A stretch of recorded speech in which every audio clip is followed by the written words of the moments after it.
আল্লাহ মাথায় চুল দিয়েছে, অনর্থক অনর্থক চিন্তা করেন, একজন মানুষের চুল আছে আরেকজনের চুল নাই। দুইজন মানুষ মসজিদের সামনে বিল্ডিংয়ের নিচে দাঁড়ানো, বিল্ডিংয়ের উপরে রাজমিস্ত্রি কাজ করতেছে।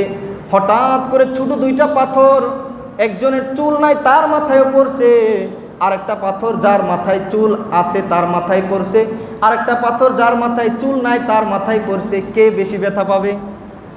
কোরআন বলে কি সুন্দর করে দেখেন, আল্লাহ নিজে কোরআনের মধ্যে বলতেছেন, লাকাদ খালাকনাল ইনসানা ফি আহসানি তাকওয়িম। সবাই মহব্বতে বলতে হবে আল্লাহু আকবার। এই কোরআনের 30 নম্বর পারা 95 নম্বর সূরা, সূরার নাম সূরাতুত তিন। এই 3-এর 4 নম্বর আয়াতে আল্লাহ বলতেছেন, লাকাদ খালাকনাল ইনসানা ফি আহসানি তাকওয়িম।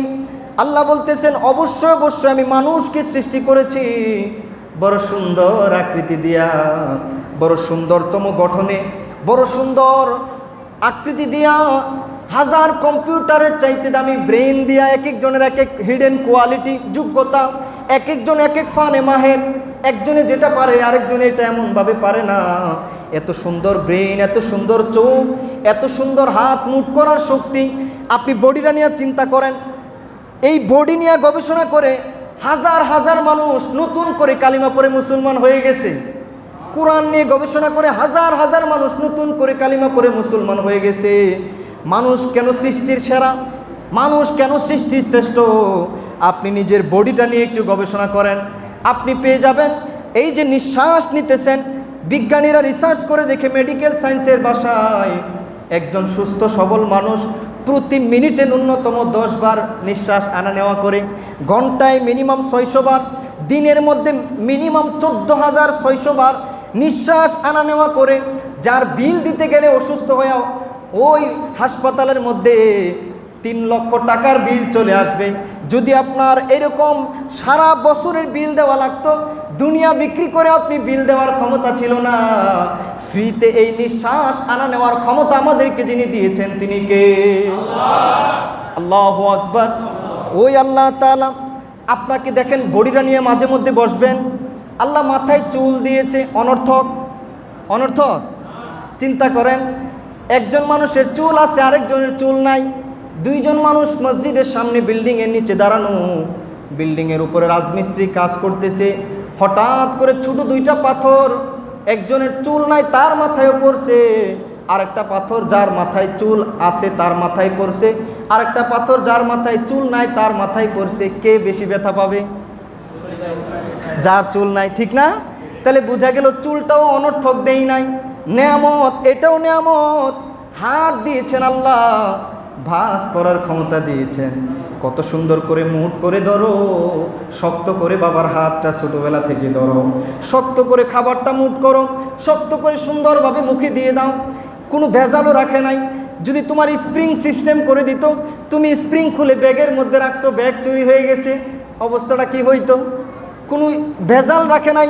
এই বডি নিয়ে ফিকির করলেন, প্রস্রাব পায়খানার সিস্টেম দিয়েছে, কোনো ভেজাল রাখে নাই। বডির মধ্যে আপনি ফিকির করেন এই সব নিয়ামত দিয়েছে কে? প্রস্রাব পায়খানা করতেছেন, ওখানে তো কোনো চাবি সিস্টেম নাই, আপনার চাবি সিস্টেম দিয়েছে, চাবি হারায় ফেলছেন, পেরেশানি না? এই সমস্ত জিনিস, এই সমস্ত নিয়ামত পেটের ভিতরে বলে বিজ্ঞানীরা রিসার্চ করে দেখে হজমের জন্য এমন এমন যন্ত্র আল্লাহ দিয়েছে, ওরা হয়রান হয়ে যায় যে নিশ্চয় আল্লাহ একজন আছে, তিনি ছাড়া এই কারিশমা কত কিছু খাইতেছেন, কিভাবে যে হজম করতেছে, সুবহানাল্লাহ। এই লিভার, এই যে হার্ট, এই পাওয়ারফুলি জিনিসগুলো পেটের ভিতরে আপনি সেট করছেন, এগুলো কে দিছে? আল্লাহ। সবাই বলেন না কে? তিনি তো আল্লাহ, তিনি তো আমাদের মালিক। তাহলে আমরা এত পেরেশান হওয়ার কি আছে? আমাদের বিপদ এখন চলতেছে, উদ্ধার করবেন আল্লাহ। উনি কেমন আল্লাহ জানেন? বাবা শুনেন আল্লাহ কেমন আল্লাহ। আপনি একটু চিন্তা করেন, দুনিয়ার জমিনের মধ্যে একটা হাতি দিনের মধ্যে 250 কেজি খাবার খায়, দৈনিক 90 লিটার মিনিমাম পানি খায়।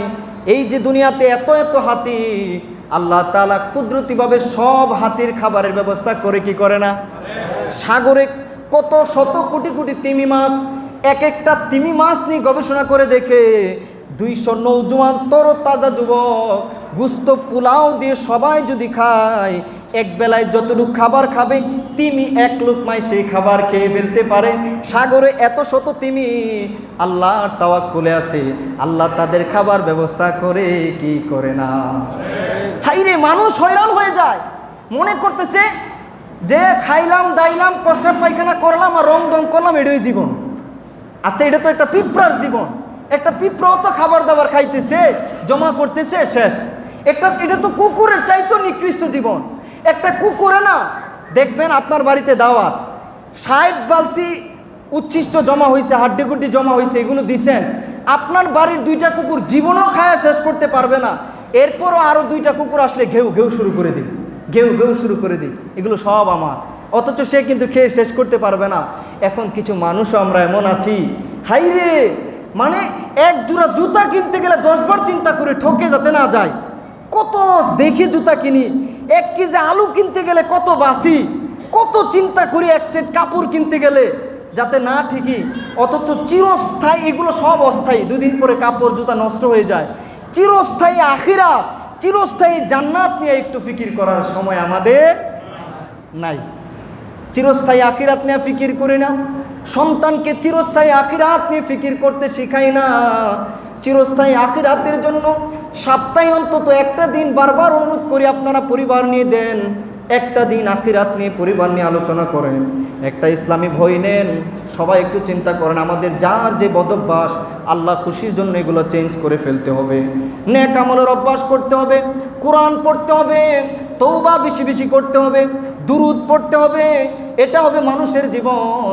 আমরা মানুষ হয়েছি হাজার কম্পিউটারের চাইতে দামি ব্রেইন পায়া, আমরা মানুষ পেয়ে হয়েছে, আমাদের মধ্যে মানবতা আছে, বিবেক আছে, কিন্তু আমরা যদি বেশি দুনিয়ার লোভ নিয়ে চলি তাইলে আস্তে আস্তে আমাদের বিবেক এটাও কিন্তু মরে যায়, আমাদের কলব পাথর হয়ে যায়, তখন আখিরাতের ফিকির আসে না।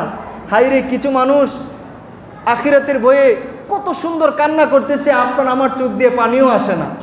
কারণ কি? আমাদের কলব পাথর হয়ে গেছে, বলেন, আমাদের বিবেক মরে গেছে। এজন্য আমাদের দ্রুত তওবা করা দরকার, আখিরাতের ফিকির করা দরকার। আল্লাহ আমাদেরকে তৌফিক দান করুন, আল্লাহ আমাদের জীবনের গুনাহগুলো মাফ করুন।